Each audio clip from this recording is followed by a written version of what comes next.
senhoras e senhores senadores, vamos aos autos deste processo. Do que sou acusada? Quais foram os atentados à Constituição que cometi? Quais foram os crimes hediondos que pratiquei?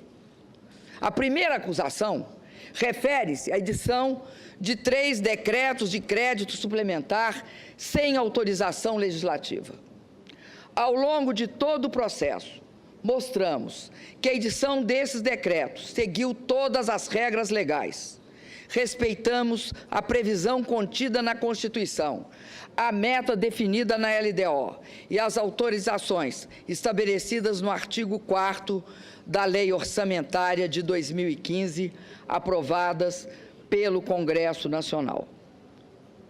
Todas essas previsões legais foram respeitadas em relação aos 3 decretos.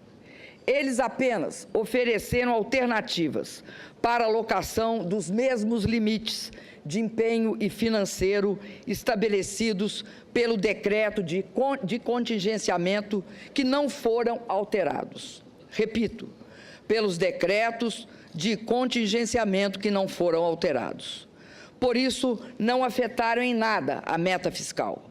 Ademais, em 2014, por iniciativa do próprio Executivo, o Congresso aprovou a inclusão na LDO da obrigatoriedade que qualquer crédito aberto deve ter sua execução subordinada ao decreto de descontingenciamento editado segundo as normas estabelecidas pela Lei Complementar de Responsabilidade Fiscal. E isso foi precisamente respeitado. Não sei se por incompreensão ou por estratégia, as acusações feitas nesse processo buscam atribuir a esses decretos nossos problemas fiscais.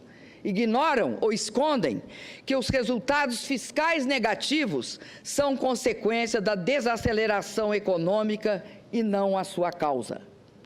Escondem que, em 2015, com o agravamento da crise, tivemos uma expressiva queda de receita ao longo de todo o ano.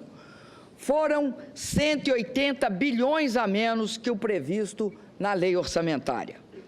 Fazem questão de ignorar que realizamos, em 2015, o maior contingenciamento de nossa história. Em nenhum desses atos, o Congresso Nacional foi desrespeitado. Aliás, este foi o comportamento que adotei em meus 2 mandatos. Somente depois que assinei esses decretos é que o Tribunal de Contas da União mudou a posição que sempre teve a respeito da matéria. É importante que a população brasileira seja esclarecida sobre este ponto. Os decretos foram editados em julho e agosto de 2015 e somente em outubro de 2015 o plenário do Tribunal de Contas da União aprovou a nova interpretação. O Tribunal de Contas da União recomendou a aprovação das contas de todos os presidentes que editaram idênticos decretos, atos iguais ao que eu editei. Nunca levantaram qualquer problema técnico ou apresentaram interpretação que passaram a ter depois que assinei estes atos. A segunda denúncia dirigida contra mim neste processo também é injusta e frágil. Afirma-se que o alegado atraso nos pagamentos das subvenções econômicas devidas ao Banco do Brasil no âmbito da execução do Programa de Crédito Rural, Plano Safra, para agricultura comercial e para agricultura familiar equivale a uma operação de crédito, o que estaria vedado pela Lei de Responsabilidade Fiscal. Como minha defesa e várias testemunhas já relataram, a execução do Plano Safra é regida por uma lei de 1992, que atribui ao Ministério da Fazenda a competência de sua normatização, inclusive em relação à própria atuação do Banco do Brasil. A Presidenta da República não pratica nenhum ato em relação à execução do Plano Safra. Parece óbvio, além de juridicamente justo, que eu não seja acusada por um ato inexistente. A controvérsia quanto à existência de operações de crédito surgiu novamente de uma interpretação do TCU, cuja decisão definitiva foi emitida em dezembro de 2015. Novamente, é uma tentativa de dizer que cometi um crime antes da definição da tese de que haveria um crime. Uma tese que nunca havia surgido antes e que, como todas as senhoras e senhores senadores souberam em dias recentes, foi urdida especialmente para esta ocasião. Lembro ainda a decisão recente do Ministério Público Federal, que arquivou um inquérito exatamente sobre essa questão. Afirmou não caber falar em ofensa à lei de responsabilidade fiscal, porque eventuais atrasos de pagamento em contratos de prestação de serviço entre a União e instituições financeiras públicas não são operações de crédito.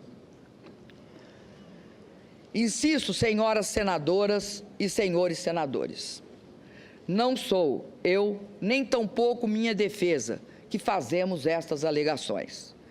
É o Ministério Público Federal que se recusou a dar sequência ao processo pela inexistência de crime. Sobre a mudança de interpretação do TCU, lembro que ainda antes da decisão final, agi de forma preventiva. Solicitei ao Congresso autorização para pagamento dos passivos e defini em decreto prazos de pagamento para as subvenções devidas.